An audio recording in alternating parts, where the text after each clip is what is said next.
అపోస్తల కార్యముల గ్రంథం 3వ అధ్యాయం 11 నుంచి 26 వరకు ఉన్న వచనం చదువుతున్నాను. 11వ వచనం. బాగుపడ్డ ఆ కుంటివాడు పేతురు యోహాన్లను అంటి పెట్టుకొని ఉన్నాడు.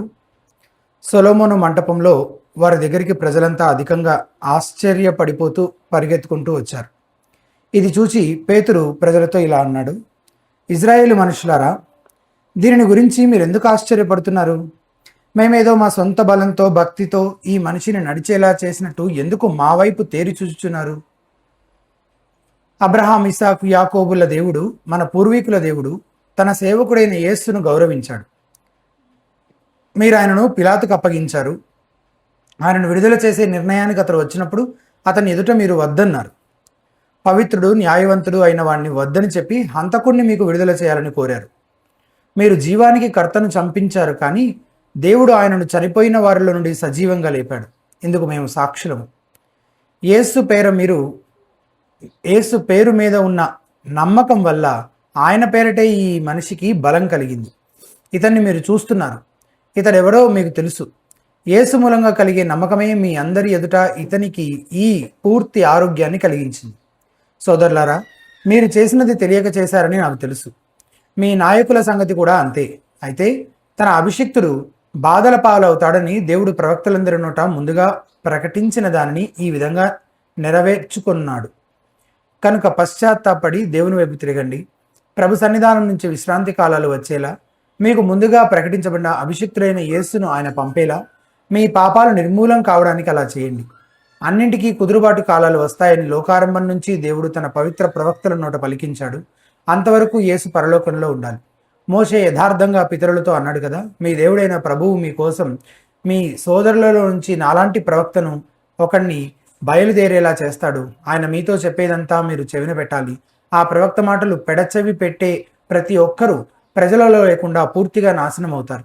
నిజంగా సమూయేలు మొదలుకొని ఆ తర్వాత మాట్లాడిన ప్రవక్తలందరూ ఈ రోజులను గురించి ముందుగా చాటించారు.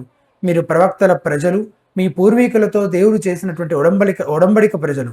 ఆయన అబ్రహాముతో అన్నాడు, నీ సంతానం మూలంగా లోకంలోని అన్ని వంశాలు ధన్యమవుతాయి. దేవుడు తన సేవకుడైన యేసును బయలుదేరదీసి మొట్టమొదట మీ దగ్గరికి పంపాడు. మీలో ప్రతి ఒక్కరిని మీ దుర్మార్గాల నుండి మళ్లించడం వల్ల మిమ్మల్ని ధన్యులుగా చేయాలని ఆయన ఉద్దేశం. ప్రార్థన. పరిశుద్ధ ప్రేమల తండ్రి, దయగల ప్రభువా, మేము చదివిన ఈ మాటలు,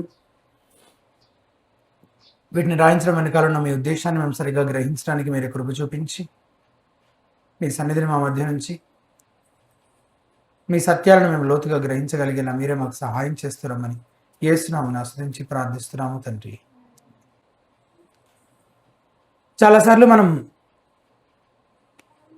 మనకు సువార్త ప్రకటించే అవకాశాలు వస్తూ ఉంటాయి, కానీ మనం వాటిని చేజార్చుకుంటూ ఉంటాం.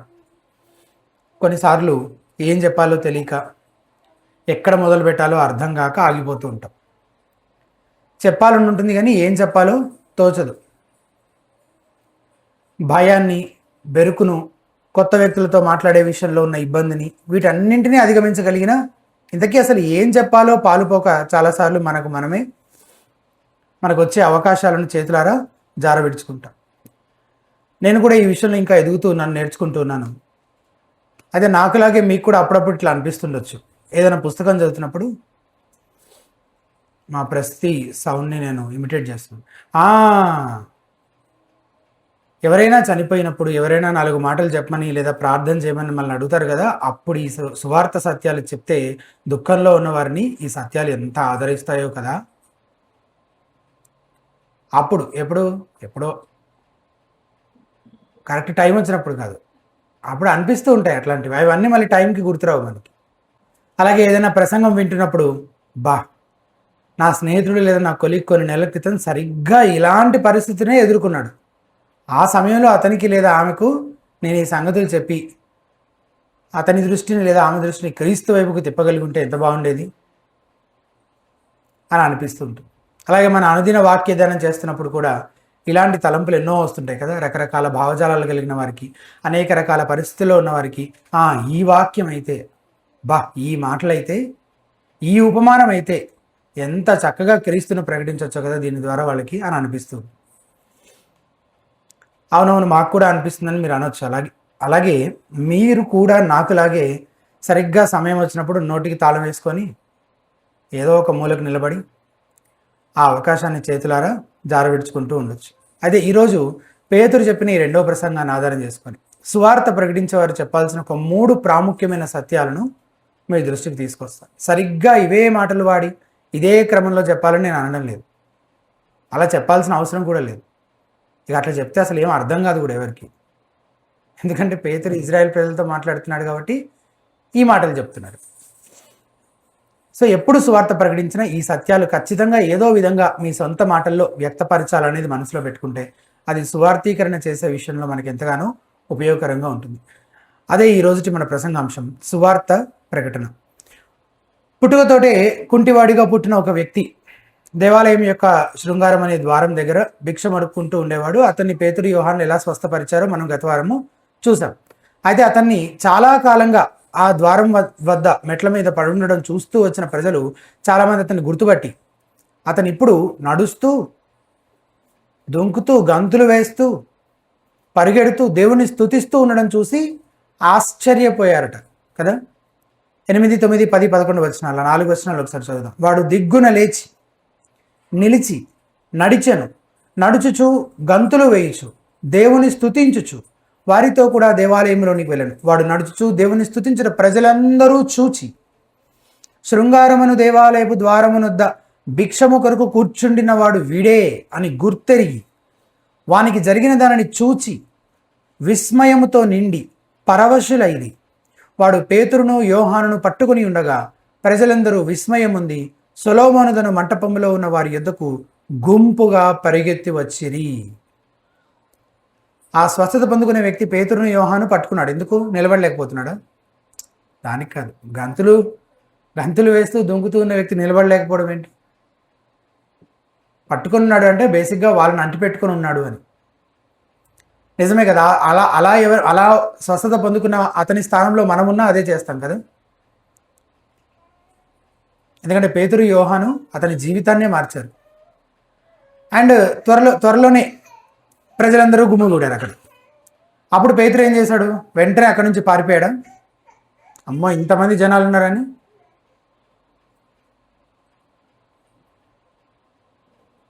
అసలు ఇది ఒక ఆశ్చర్యకరమైన విషయం. వాళ్ళందరూ ఆశ్చర్యపోవడం కాదు, ఇది ఇంకో ఆశ్చర్యకరమైన విషయం. ఏంటది? పేతురు అసలు ఈ మాటలన్నీ చెప్తున్నాడు కదా, కింద మనం చదివిన మాటలన్నీ. అసలు అప్పుడున్న పరిస్థితుల్లో, అంటే కొన్ని రోజుల క్రితమే యేసు ప్రభు వారిని సిలువ వేసినటువంటి ఆ పరిస్థితుల్లో ఇంకా అదంతా అయిపోయి ఉంటుందా? జస్ట్ 50 డేసే కదా. వాళ్ళ మైండ్లో ఇంకా ఉండే ఉంటుంది, ఈ సంగతులన్నీ తిరుగుతూనే ఉంటాయి. మనకులాగా ఇంటర్నేషనల్ న్యూస్ ప్రతి నిమిషంకి వార్తలు లేవు కదా వాళ్ళకి మాట్లాడుకోవడానికి. వాళ్ళకి ఏదైనా సమాచారం తెలియాలంటే చాలా కష్టం, చాలా టైం పట్టేది. సో తెలిసినవే మాట్లాడుకోవాలి కదా. సో ఇంకా ప్రజల మధ్యలో ఈ సంగతులన్నీ కొత్తగా మళ్ళీ ఏం జరిగింది? ఈ పెంతెకోస్తు పండుగ రోజున పరిశుద్ధాత్మ దిగి రావడం, ఇవి జరిగాయి. సో ఇదంతా ఇంకా ప్రజల మాటల్లో, వాళ్ళ చర్చల్లో ఇంకా ఉండుంటాయి. అండ్ ఇలాంటి సమయంలో యేసుక్రీస్తు ప్రభు గురించి ప్రకటించడం చాలా ప్రమాదం. అలాంటి పరిస్థితుల్లో పేతురు ఈ మాటలన్నీ మాట్లాడుతూ ఉన్నాడు. అది ఇంకొక ఆశ్చర్యం కలిగించే విషయం. సరే, ఇంతకీ పేతురు ఏం చేశాడు ఈ సందర్భంలో? ఏమి మాట్లాడకుండా బిగుసుకుపోయాడా? ఏం మాట్లాడితే ఏమవుతుందో, ఎందుకు వచ్చిన గొడవ అని బెల్లం కొట్టిన రాయిలాగా నిలబడిపోయాడు? వెనక్కి ఒక మూలన జనాల మధ్యలో దాక్కున్నాడు? అది ఏది చేయలేదు. ఈ అవకాశాన్ని ఉపయోగించుకొని సువార్త ప్రకటించాడు. మరో 2000 మంది సంఘానికి చేర్చబడేలా దేవుడు తను చెప్పిన ఈ రెండో ప్రసంగాన్ని వాడుకున్నాడు. అలాగే మీరు గమనిస్తే పేతురు అక్కడున్న ప్రజలను ఏమని సంబోధిస్తున్నాడు? 12వ వచనంలో ఇశ్రాయేలీయులారా అంటే ఈ మాటలు ఎవరితో చెప్తున్నాడు? ఇశ్రాయేల్ ప్రజలతో చెప్తున్నాడు.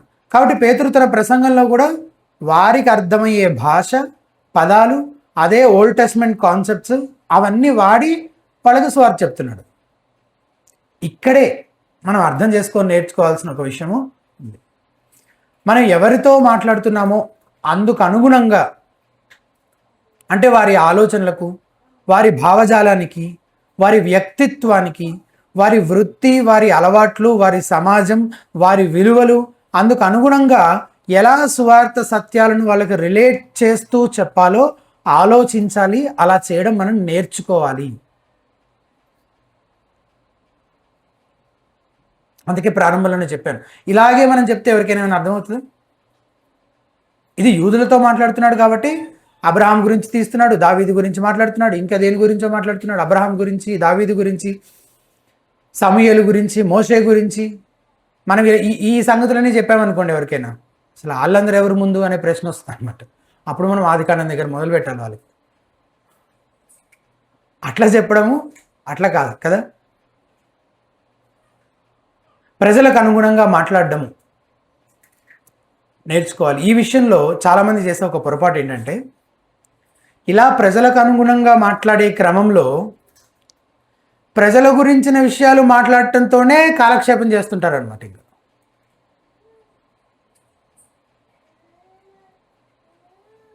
అసలు చెప్పాల్సిన సువార్త సత్యాన్ని స్పష్టంగా అర్థమయ్యే విధంగా చెప్పడము మిస్ అయిపోతారు. మొత్తం అంతా ఏవేవో చెప్పి ఎక్కడో అక్కడక్కడ యేసుప్రభు గురించి కొన్ని మాటలు చెప్పి, అలా కాదు. కూరలో ఉప్పు ఉంటే బాగుంటుంది, కానీ ఉండాల్సిన పరిమాణంలో ఉంటేనే బాగుంటుంది కదా. సో దీనికంటూ ఒక స్థానం ఉంది, దాన్ని అంతవరకే. అసలు వాళ్ళకి అర్థమయ్యేలాగా అన్న ఎంత బాగా చెప్తాడో అని ఎవరైనా మెచ్చుకుంటే ఇంక అన్న సువార్త చెప్పడు. వాళ్ళు ఏం అర్థం చేసుకోగలుగుతారో ఆ సంగతులు చెప్తూ టైంపాస్ చేస్తాడు అనమాట. అట్లా అయిపోయింది ఉండే కొద్ది పరిస్థితి. ప్రజలకు తగిన విధంగా మాట్లాడడం అవసరం. తద్వారా వాళ్ళు ఈజీగా రిలేట్ అవుతారు, కనెక్ట్ అవుతారు. ఈరోజు ఉదయం ప్రారంభ వాక్య భాగం చదివిన తర్వాత తాలిబాన్ల గురించిన ప్రస్తావన వచ్చింది. సడన్గా మధ్యలో తాలిబాన్లు ఎందుకు వచ్చారు అంటే, యెహోవా ఏలుతున్నాడు అన్న మాటను వివరించడం కోసము ఆయన ఏలుబడి ఎలా ఉంది, ఇక్కడ మనుషుల ఏలుబడి ఎలా ఉంటుంది అని ఆ తాలిబాన్లు అంటే మళ్ళీ చరిత్రలో ఎప్పుడో 18వ శతాబ్దం 16వ శతాబ్దం కాదు, ఇప్పుడు ప్రస్తుత పరిస్థితి గురించి మాట్లాడుతున్నారు కదా. మన కళ్ళ ముందు జరుగుతున్న దాంతో రిలేట్ చేసినప్పుడు మనం కనెక్ట్ అవుతాం కదా. నీతి న్యాయములను ఆధారం చేసుకొని అన్నప్పుడు ఈ రోజున ఏలుబడి ఎలా జరుగుతుంది? మతాన్ని ఆధారం చేసుకునో, కులాన్ని ఆధారం చేసుకునో, జాతిని బట్టో, అది కూడా మన కళ్ళ ముందు కనబడుతుంది కదా.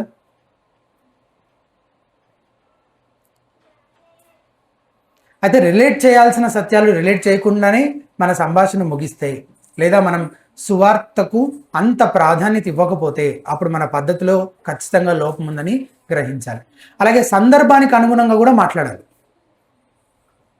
ఇటీవల ఒక పాస్టర్ గారు ఒక జ్ఞాపకార్థ కూడికలో మాట్లాడిన విధానం గురించి నాకు తెలిసిన ఒక సహోదరుడు చెప్తే విన్నాను.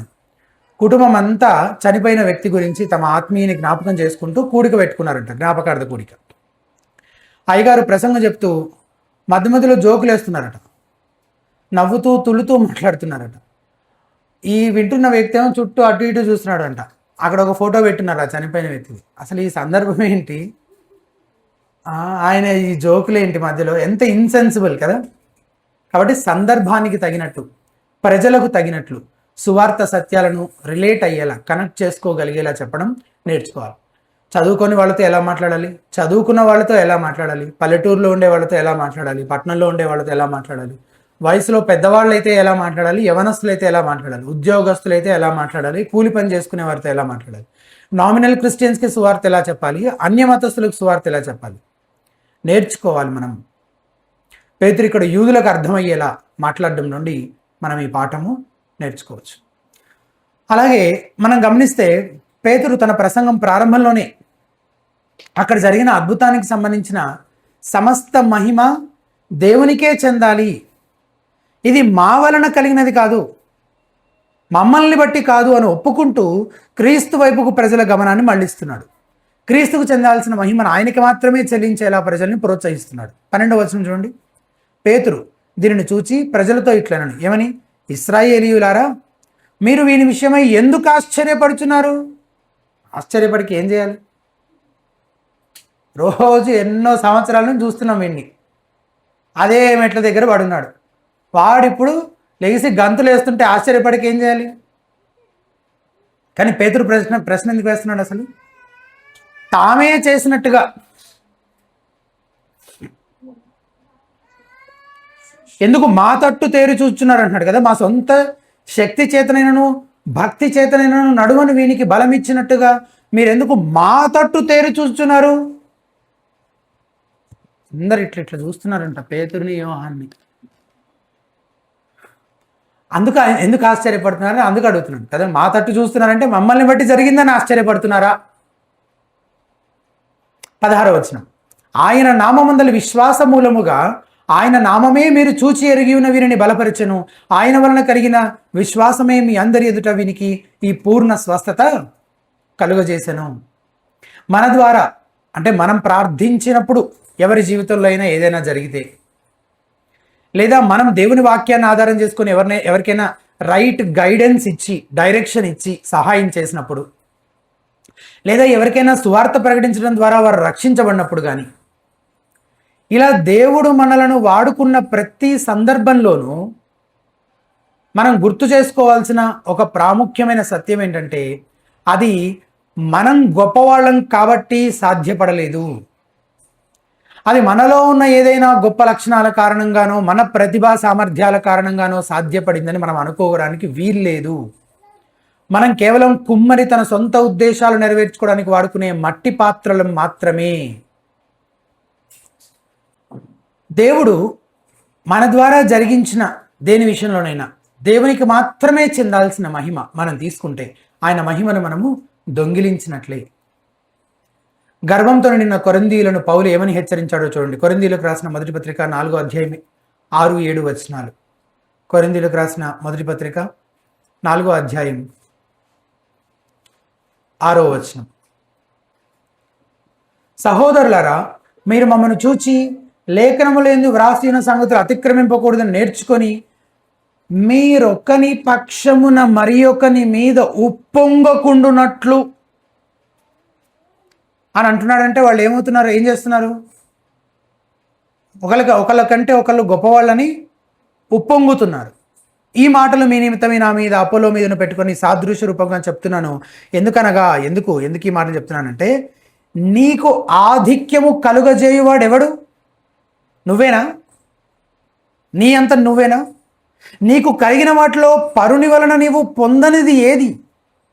ఇది నాదే, కేవలం నాది మాత్రమే, దీన్ని నేను ఎవరి నుంచి పొందుకోలేనే అనే లాంటిది ఏదైనా నీ దగ్గర ఉందా? పొందిండియు పొందనట్టు నీవు అతిశయింపనేలా. ఇదంతా ఎవ్వరి సహాయం లేకుండానే, ఎవరి దగ్గర నుంచి నేను ఏది పొందుకోకుండానే, అంతా నా దాన్ని బట్టే, నా సొంత సామర్థ్యాన్ని బట్టే నేను చేయగలిగాను అని నువ్వు అతిశయింపనేలా? ఇది మనం నేర్చుకోవాల్సినటువంటి మరొక పాఠం. ఎవరైనా ఏదైనా విషయంలో మనకు కృతజ్ఞతలు చెప్పినా, మనల్ని ప్రశంసించినా తిరిగి థ్యాంక్ యూ చెప్పడం తప్పేమీ కాదు. మనల్ని ప్రోత్సహించడం కోసం, మనల్ని అభినందించడం కోసం అలా చెప్తుంటారు. వారి దయగల మాటల్ని బట్టి వారికి కృతజ్ఞతలు చెప్పడం సరైనదే. కానీ వారు అదే పనిగా అధికంగా మనల్ని ప్రశంసిస్తూ దేవునికి ఇవ్వాల్సిన మహిమను ఘనతను మనకు ఆపాదించే ప్రయత్నం చేస్తున్నారని మనకు అనిపించినప్పుడు మనం తప్పకుండా మాట్లాడాలి, నోరు తెరిచి చెప్పాలి. ఏంటది? మీ ప్రోత్సాహానికై వందనాలండి, కానీ ప్రభువుకే సమస్త మహిమ ఘనత చెందాలి. ఆయనే ఈ పలానా పని చేయడానికి నన్ను సిద్ధపరిచాడు, లేదా నాకు సహాయం చేశాడు, కాబట్టి సమస్త మహిమ ఆయనకే చెందాలి. ప్రైజ్ గాడ్, దేవునికి స్తోత్రం అని చెప్పాలి. పాస్టర్స్ గురించి కొన్ని వేదికల్లో మాట్లాడుతుంటారు. కొందరు ఇలా భజన చేయడంలో బాగా ఆరితేరారు, మంచి నిష్ణాతులు అయ్యారనమాట. ఈ మెచ్చుకోవడం, ఈ అభినందించడం, ఇది చాలా బాగా చేయడం కోసం కూడా కొన్ని తెలుగు పదాలు నేర్చుకున్నారేమో అనిపిస్తుంది. అలాంటి పదాలు వాడుతూ ఉంటారనమాట. అసలు మామూలుగా మాట్లాడడం మనం అలాంటివి, కానీ వాళ్ళు నేర్చుకున్నారు. ఇలా మనుషుల్ని స్టేజ్ పైన ఎక్కి మైక్ పట్టుకొని వాళ్ళ గురించి భజన చేసి వాళ్ళని ఇంప్రెస్ చేయడం కోసం.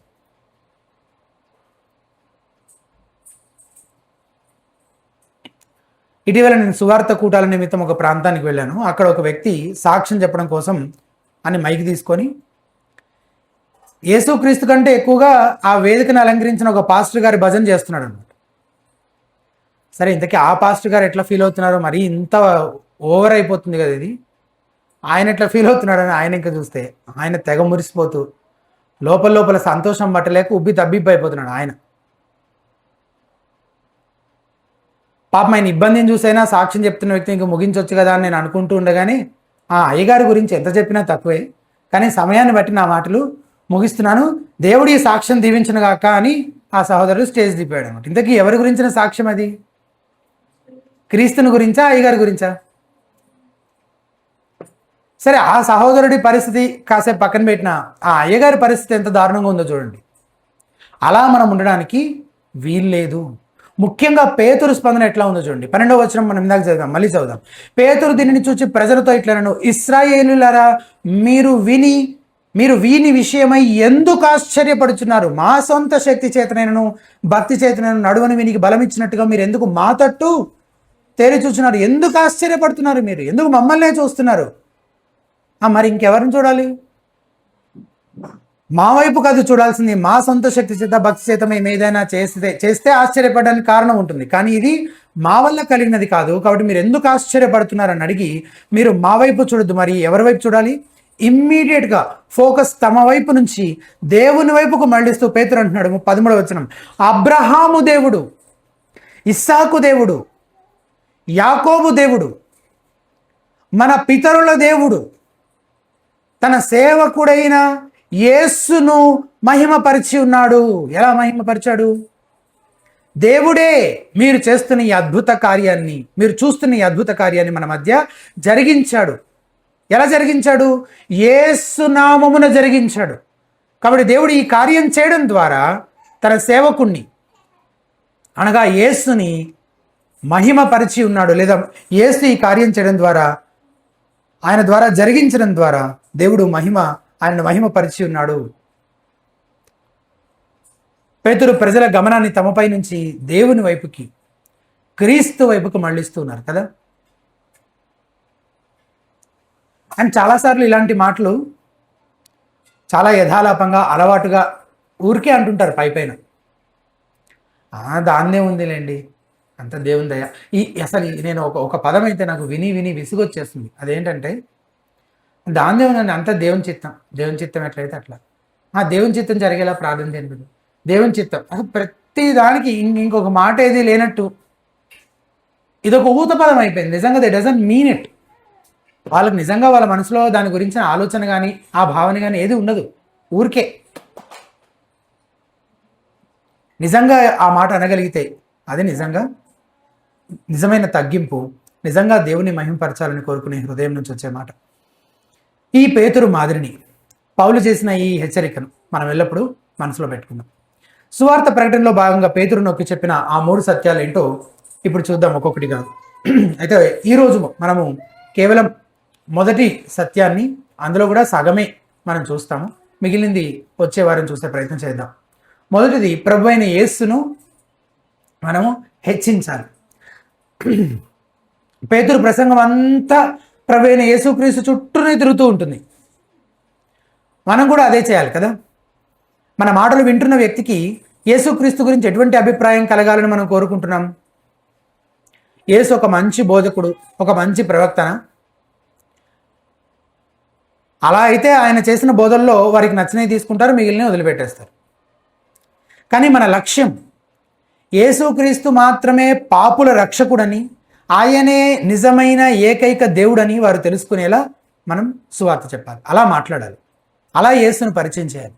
ఇక్కడ పేతురు కూడా యేసుక్రీస్తు రక్షకుడని, ప్రభువని, పాత నిబంధనలో ప్రవచించబడిన మెస్సియా అని, దేవుని ప్రణాళిక ప్రకారం సిలువ వేయబడ్డాడని, ముందుగానే ప్రవచించబడిన విధంగా తిరిగి లేచాడని, లోకానికి తీర్పు తీర్చడం కోసం న్యాయాధిపతిగా మరలా రానయ్యున్నాడని ప్రకటించాడు.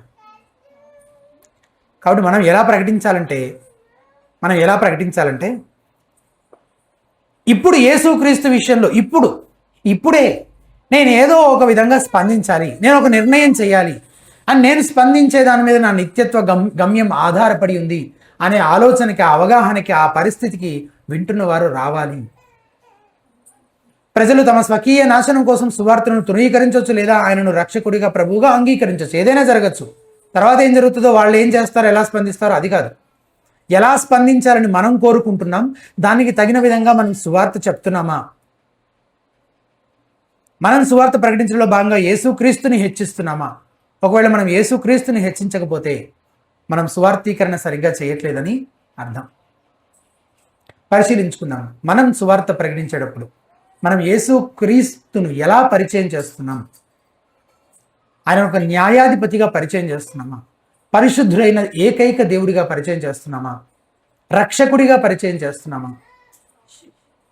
లేకపోతే కేవలం ఒక స్వస్థపరిచేవాడిగాను, దయ్యాలు వెళ్ళగొట్టేవాడిగాను, కష్టాలు బాధలు అప్పులు తీర్చేవాడిగా మాత్రమే పరిచయం చేస్తే అప్పుడు ప్రజలు ఆయన దగ్గరికి అందుకోసం మాత్రమే వస్తారు. కానీ రావాల్సిన అసలు కారణం అది కాదు, దాని గురించి కాదు.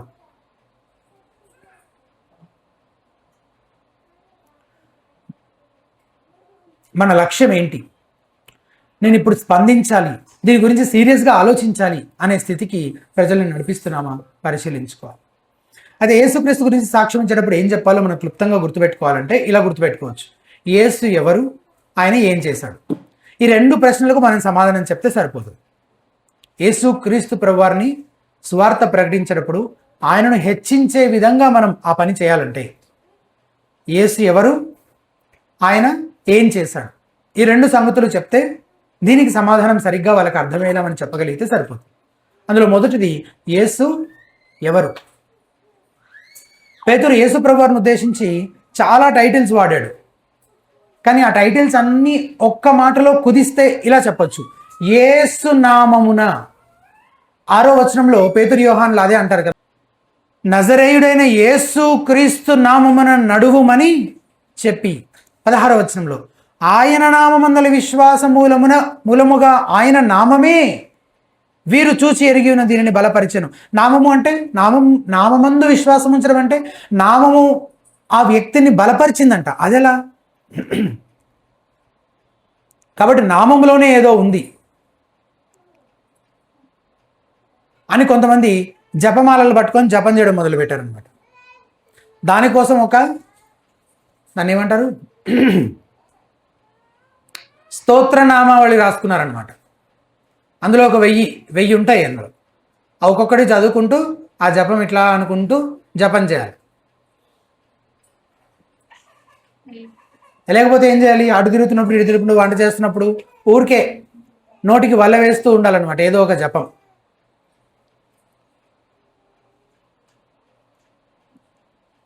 నామమందు విశ్వాసం ఉంచడం, నామాన్ని బట్టి బలపరచబడడం అంటే ఏంటి? యూదుల ఆలోచన ప్రకారం ఆ నామము అంటే ఆ వ్యక్తి యొక్క వ్యక్తిత్వాన్ని అంతటినీ, అతని గుణలక్షణాలంతటినీ, ఆ వ్యక్తి మొత్తాన్ని సూచిస్తుందన్నమాట నామము అనేది. అతని ఎవరో, ఏమై ఉన్నాడో దాని అంతటినీ సూచిస్తోంది ఆ నామం. సో యేసు నామములో విశ్వాసం ఉంచడం అంటే యేసునందు విశ్వాసం ఉంచడమే. ఆయన లక్షణాలను బట్టి, ఆయన గుణాలను బట్టి, ఆయన వ్యక్తిత్వాన్ని బట్టి ఆయన యందు విశ్వాసం ఉంచడమే. ఆయన యందు ఉంచే విశ్వాసమే అది. యేసు అనే మాట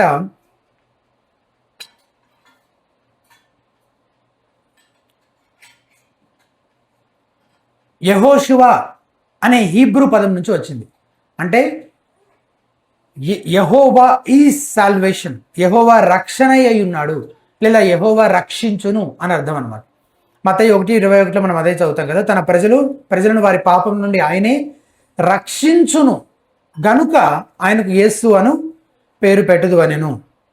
అలాగే యెహోవా నామము అని చెప్పి నామము అనే మాట దేవునికి మాత్రమే వాడబడడం మనం చూస్తాం పాత నిబంధనలో. ఇంకొక ఎగ్జాంపుల్ ఏదైనా గుర్తొస్తుందా మీకు? ఇలా యెహోవా నామమున అన్నట్లుగా ఇంకేదైనా సందర్భంలో ఎవరి గురించైనా అలా ఆ నామము అనే పదం వాడబడిందా?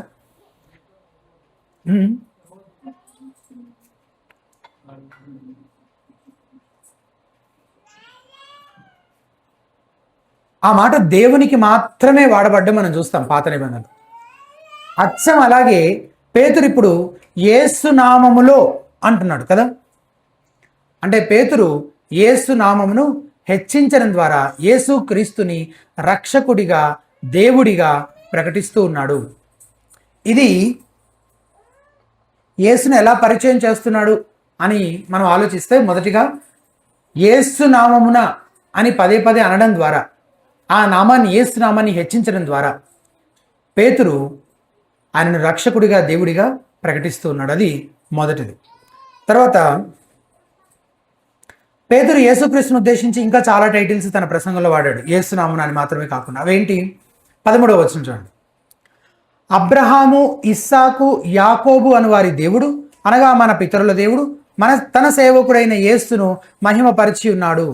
అబ్రహాము, ఇస్సాకు, యాకోబు అను వారి దేవుని సేవకుడు అంట యేసుక్రీస్తు. రాబోయే మెస్సియాను ఉద్దేశించి సేవకుడు, సర్వెంట్ అనే టైటిల్ యెషయా వాడతాడనమాట. యెషయా గ్రంథంలో యెషయా మెస్సియాకు సంబంధించిన ఒక 4 పాటలు ఉంటాయి. యెషయా గ్రంథంలో మెస్సియాకు సంబంధించి 4 పాటలు ఉంటాయి. అందులో చివరి పాట యెషయా గ్రంథం 52వ అధ్యాయం 13వ వచనంలో మొదలవుతుంది. తీసి చూస్తారు ఒకసారి. యెషయా గ్రంథం 52వ అధ్యాయం 13వ వచనం. 13వ వచనం. ఆలకించుడి, నా సేవకుడు వివేకముగా ప్రవర్తించును, అతడు హెచ్చించబడి ప్రసిద్ధుడై మహాగణుడుగా ఎంచబడును. నా సేవకుడు. ఇక్కడ ఈ పాట మొదలైంది. ఈ 13వ వచనంలో స్టార్ట్ అయింది. మొదలై మొత్తం 53వ అధ్యాయం చివరి వచనం వరకు ఈ పాట కొనసాగుతుంది అనమాట. అండ్ 53వ అధ్యాయం అంతా మెస్సియా గురించి ఎలాంటి సంగతులు రాయబడ్డాయో మనకు చాలా బాగా తెలిసిన విషయాలే. ఈ సేవకుడుగా పిలువబడుతున్న మెస్సియా గురించి ఇంకా చాలా వివరాలు ఆ 53వ అధ్యాయం మనము చదువుతాం. ఆ అధ్యాయం చివరి వచనం వరకు ఈ 4వ పాట ఉంటుంది. అందులో 5, 6 వచనాలు ఒకసారి చూడండి. 53వ అధ్యాయం 5, 6 వచనాలు. మన యతిక్రమములను బట్టి, మన యతిక్రమ క్రియలను బట్టి అతడు గాయపరచబడెను, మన దోషములను బట్టి నలగొట్టబడెను, మన సమాధానార్థమైన శక్తి అతని మీద పడెను, అతను పొందిన దెబ్బల చేత మనకు స్వస్థత కలుగుచున్నది. మనమందరము గొర్రెల వలె త్రోవ తప్పితిమి, మనలో ప్రతివాడును తనకిష్టమైన త్రోవకు తొలగెను. యెహోవా మన అందరి దోషమును అతని మీద మోపెను. ఎవరి అతను? మెస్సియా. ఈ మెస్సియాను ఉద్దేశించి వాడబడిన టైటిల్ ఏంటి? సేవకుడు. అదే టైటిల్ ఇప్పుడు పేతురు ఎవరికి అప్లై చేస్తున్నాడు? యేసు క్రీస్తు ప్రభుకు అప్లై చేస్తున్నాడు. అబ్రహాము, ఇస్సాకు, యాకోబుల దేవుని సేవకుడు యేసు క్రీస్తు. ప్రతిసారి యేసుక్రీస్తును పరిచయం చేస్తున్న ప్రతిసారి యూదులకు అర్థమయ్యే విధంగా, వాళ్లకు కనెక్ట్ అయ్యే విధంగా యేసు ప్రభువుని పరిచయం చేస్తున్నాడు. ఆయన ఎవరో చెప్తున్నాడు. 14వ వచనం, 14వ వచనం. మీరు పరిశుద్ధుడును నీతిమంతుడైన వారిని నిరాకరించి, the holy and righteous one, Yesu క్రీస్తులో ఏ పాపము లేదు కాబట్టి ఆయన తన విషయమై ఎలాంటి ప్రాయశ్చిత్తము చేయాల్సిన అవసరం లేదు. కాబట్టే ఆయన పాపులైన మనకు బదులుగా ఒక పరిపూర్ణ బలి అర్పణగా అర్పించబడడం సాధ్యపడింది. దేవుడు మాత్రమే నిజమైన భావంలో పరిశుద్ధుడు, పరిపూర్ణ భావంలో దేవుడు మాత్రమే నీతిమంతుడు. ఆ టైటిల్ ఇంకే మనిషికి అప్లై అవ్వదు. ఆ టైటిల్ ఇక్కడ పేతురు ఎవరికి అప్లై చేస్తున్నాడు? యేసు క్రీస్తుకు అప్లై చేస్తున్నాడు. మీరు పరిశుద్ధుడు నీతిమంతుడు అయ్యున్న వాణిని, అంటే యేసు క్రీస్తుని మీరు నిరాకరించారు అని అంటున్నాడు. అంటే యేసుక్రీస్తు ఎవరని చెప్తున్నాడు? దేవుడు అని చెప్తున్నాడు. 16వ కీర్తన 10వ వచనంలో దావీదు చెప్పిన మాటలు కూడా పేతురు తన మొదటి ప్రసంగంలో యేసుక్రీస్తుకు అప్లై చేస్తూ మాట్లాడతాడు కదా. 2వ అధ్యాయం 27వ వచనంలో మాట్లాడుతున్నాడు. ఏమని? నీ పరిశుద్ధుని నీవు కుళ్ళు పట్టనీవు. నీ సేవకుని అనట్లేదు ఇక్కడ, నీ పరిశుద్ధుని. అండ్ ఈ టైటిల్ ఎవరికి మాత్రమే యాప్ట్గా అప్లై అవుతుంది? దేవునికి మాత్రమే. అది ఇప్పుడు యేసుక్రీస్తు గురించి మాట్లాడుతూ పేతురు అంటున్నాడు. ఇదే పేతురు యోహాను సువార్త 6వ అధ్యాయం 68, 69 వచనాల్లో పేతురే మాట్లాడుతూ సీమోను పేతురు అంటున్నాడు, ప్రభువా ఎవని యొద్దకు వెళ్ళుదము? నీవే నిత్య జీవ మాటలు గలవాడవు, నీవే దేవుని పరిశుద్ధుడవని మేము విశ్వసించి ఎరిగి ఉన్నామని ఆయనతో చెప్పాను. నీవెవరు? దేవుని పరిశుద్ధుడవు నీవు. ఇదే పేతురు చెప్పాడు ఇదివరకు. అండ్ 4వది 15వ వచనం. మీరు జీవాధిపతిని చంపితిరి. జీవాధిపతి, ద ప్రిన్స్ ఆఫ్ లైఫ్. అధిపతి అంటే నాయకుడు, కర్త, దాని మూల కారకుడు అని అర్థం వస్తుంది అనమాట. అంటే యేసుక్రీస్తు జీవానికి కర్త, దానికి మూలము అని అర్థం, దానికి అధిపతి.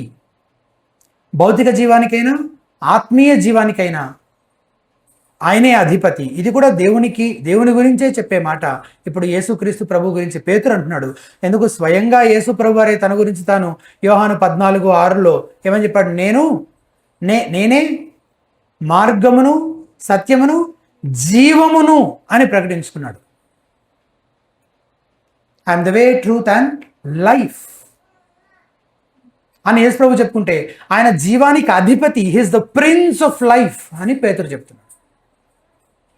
అండ్ 5వదిగా 18వ వచనం, అయితే దేవుడు తన క్రీస్తు శ్రమపడునని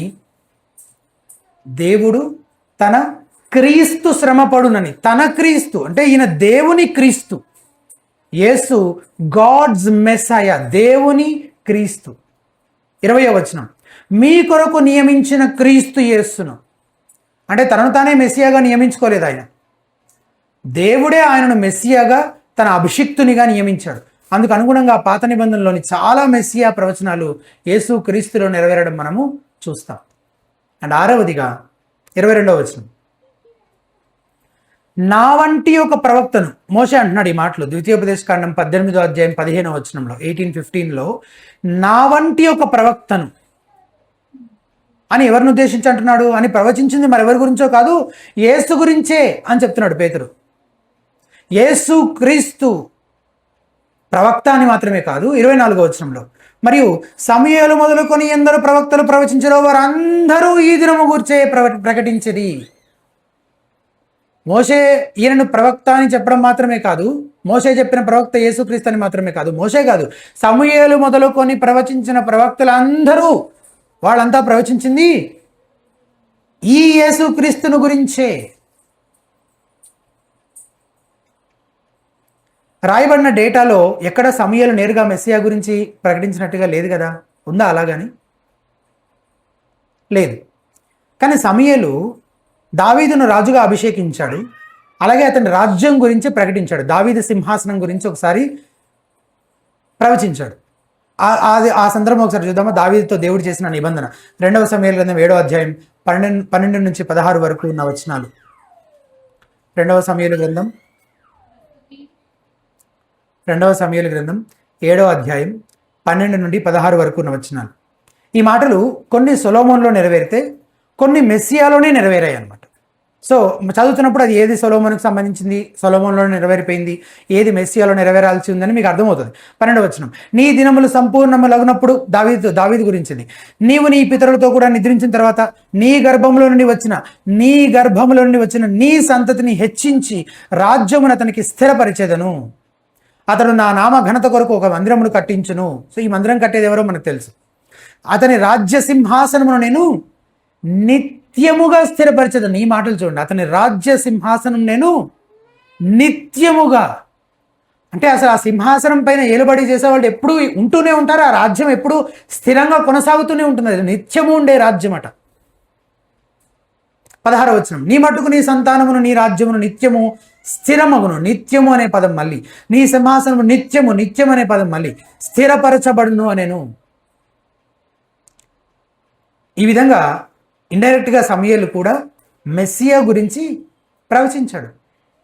ఇప్పుడు ఈ మాటలన్నీ ఎవరిలో నెరవేరాయి? అల్టిమేట్గా యేసుక్రీస్తు, దావీదు గర్భము నుండి వచ్చిన ఆ మెస్సియాలోనే ఇవన్నీ నెరవేరాయి, ఇంకా నెరవేరుతూ ఉన్నాయి. కాబట్టి ఈ విధంగా సమూయేలు కూడా మెస్సియా గురించి అతను మొదలు ప్రవచించిన ప్రవక్తలందరూ కూడా ప్రస్తావించింది యేసుక్రీస్తు అనే ఈ అంతిమ ప్రవక్త గురించే, ఈ అల్టిమేట్ ప్రాఫిట్ గురించే.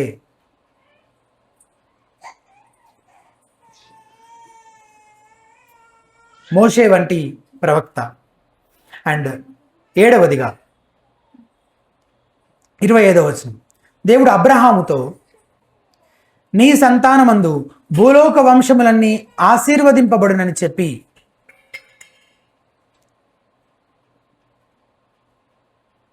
అబ్రహాముతో ఏమనంట? నీ సంతానమందు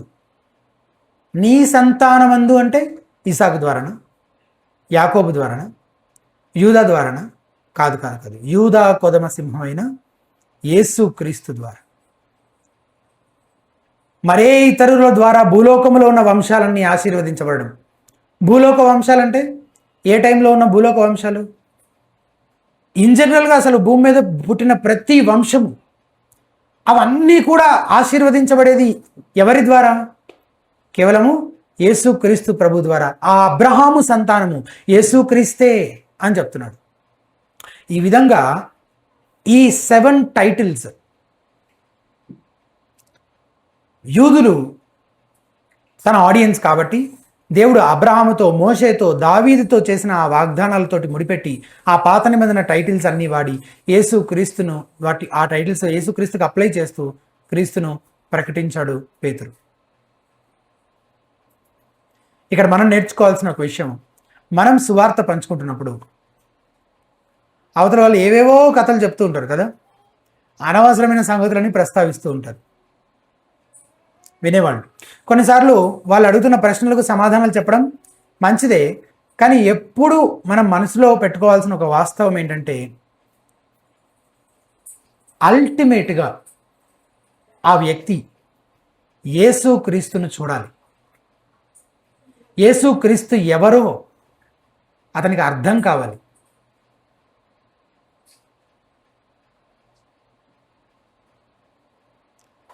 అండ్ ఇంకా ఎక్కువగా తెలుసుకోవడం కోసం వాళ్ళు ఎప్పుడూ బైబిల్లోని సువార్త పుస్తకాలు చదివి ఉండకపోవచ్చు. కాబట్టి వాటిని చదివి యేసుక్రీస్తు గురించి ఇంకా ఎక్కువగా తెలుసుకోమని మనం ప్రోత్సహించాలి.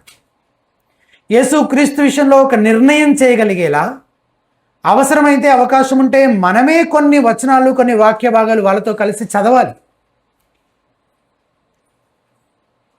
వాటిని కలిసి చదువుతూ యేసుక్రీస్తు తనను తాను ఎలా బయలుపరుచుకున్నాడో, ఆయన తన గురించి తాను చేసుకున్నటువంటి ఆ ప్రకటనలను గురించి వాటి వైపుకి, ఆ సంగతుల వైపుకి వాళ్ళ దృష్టి మళ్లించాలి. ఇదే మొట్టమొదటి ముఖ్యమైన విషయం. మనం సువార్త ప్రకటిస్తుంటే ఆ వ్యక్తి యేసుక్రీస్తుని ముఖాముఖిగా చూడగలగాలి. అది మన సువార్తీకరణ యొక్క లక్ష్యం అయి ఉండాలి. ఇప్పుడు 2 విషయాలు మనం స్పష్టంగా ప్రకటించాలి యేసుక్రీస్తుని హెచ్చించే విధంగా సువార్త ప్రకటించడం కోసం అని చెప్పాను. అందులో మొదటిది యేసు ఎవరు, రెండవది యేసు ఏం చేశాడు. అంటే ఒక 4 పనులు యేసు ప్రభు చేసిన దాని గురించి పేతురు జ్ఞాపకం చేస్తున్నాడు. మొదటిగా ఆయన సిలువ వేయబడ్డాడు, తర్వాత చనిపోయి సమాధి చేయబడి తిరిగి పునరుద్ధానుడయ్యాడు, ఇప్పుడు పరలోకానికి ఆరోహణుడై తండ్రి కుడిపార్శ్వమున ఆసీనుడై ఉన్నాడు, మరలా ఒక దినాన రెండవసారి తిరిగి రానయ్యున్నాడు. ఈ 4 సత్యాల్ని పేతురు వాళ్ళకి జ్ఞాపకం చేస్తున్నాడు. వాటిని మనము వచ్చే వారం ధ్యానిద్దాం. వాటితో పాటు ఉన్నాయి మిగిలిన 2 విషయాలు, 2 సువార్త సత్యాలను కూడా మనం వచ్చే వారం ధ్యానిద్దాం. ఇంతవరకు మనం విన్న మాటలన్నింటినీ తలపోసుకుంటూ ఒకసారి కళ్ళు మూసుకొని వాటన్నిటి గురించి ఆలోచన చేస్తూ మనం నేర్చుకున్న పాఠాలన్నీ మరొక్కసారి గుర్తు చేసుకుంటూ కొంత సమయం ప్రార్థనలో సమయం గడుపుదాము. దేవుని సన్నిధికి వద్దాము. మళ్ళీ మనం తిరిగి దేవునికి సమర్పించుకుందాము.